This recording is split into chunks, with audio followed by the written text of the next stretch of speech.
நெருக்கமாக எப்படி போடுறதுன்னு பார்க்க போகிறோம். அதே மாதிரி இது துலிப் நீடில் காட்டி தரேன், பார்த்தீங்கன்னா தெரியும். மொத்தமே இவ்வளோ பீடு தான் நம்மளால் லோட் பண்ண முடியும். அதே தான் 2 பீடை நம்ம தள்ளிட்டு அதை ஒட்டி அடுத்த செயின் எடுப்போம். அடுத்த கேப்பு விடவே கூடாது. 2 வேறு செயினோ எதுவும் போட வேண்டாம். நெருக்கமாக அடுத்த பீடு போட்டுட்டு நம்ம ஒரு விரலால் கூட அதே நடுவிரலையோ அல்லது அடுத்த 4வது விரலையோ யூஸ் பண்ணி நம்ம நெருக்கமாக செயின் ஸ்டிச்சை போட்டே இருக்கோம். அவ்வளோதான். பீட் ஒர்க்கு கஷ்டமே இல்லை. நிறைய பேர் பீட் ஒர்க்கு மட்டும் பண்ணுவாங்க, த்ரெட் ஒர்க்கு கஷ்டம்னு பண்ண மாட்டாங்க. நீங்கள் ஏற்கனவே கஷ்டமான த்ரெட் ஒர்க்கெல்லாம் போட்டு பழகிட்டீங்க. இனிமேல் உங்களுக்கு பீட் ஒர்க் வந்து கண்டிப்பாக கஷ்டமாக இருக்காது.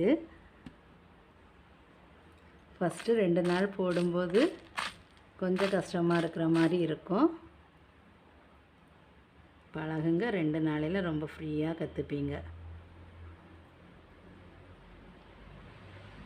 அவ்வளோதான்.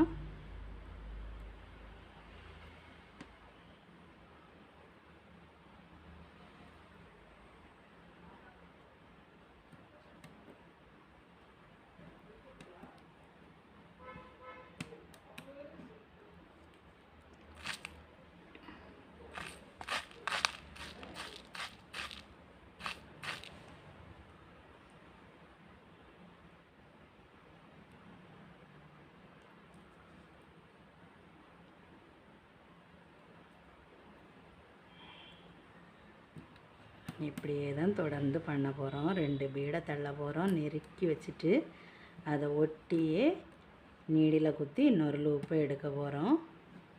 இவ்வளோதான்.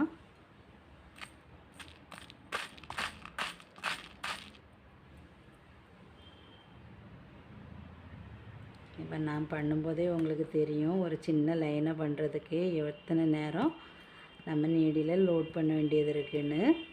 இதே தான் அயன் நீடிலாக இருந்தால் 2 டைம்லேயே ஃபுல்லாக இந்த லைன் ஃபுல்லாக போட்டிருக்கலாம். நான் இதோட முடிக்கேன். நீங்கள் ப்ராக்டிஸ் பண்ணுங்கள் தொடர்ந்து. எப்போவுமே லைனில் மட்டும் போட்டு பார்க்காதீங்க. லீஃப் ஷேப்பு, வளைவு நெளிவு எல்லாத்துலேயுமே போட்டு பாருங்கள். இந்த மாதிரி வளைவில் பீடப் பண்ணி பாருங்கள். அதுக்கப்புறம் இப்படி லீஃப் வரைஞ்சிக்கோங்க. இந்த லீஃபில் இந்த முக்கு எந்த மாதிரி வருதுன்னு பாருங்கள். எல்லாமே நீங்கள் அவுட்லைன் போடுங்க. ஆனால் இந்த முக்கு வந்து நான் அடுத்த வீடியோவில் தெளிவாக எப்படி கொண்டு வரணும்னு உங்களுக்கு சொல்லித்தரேன்.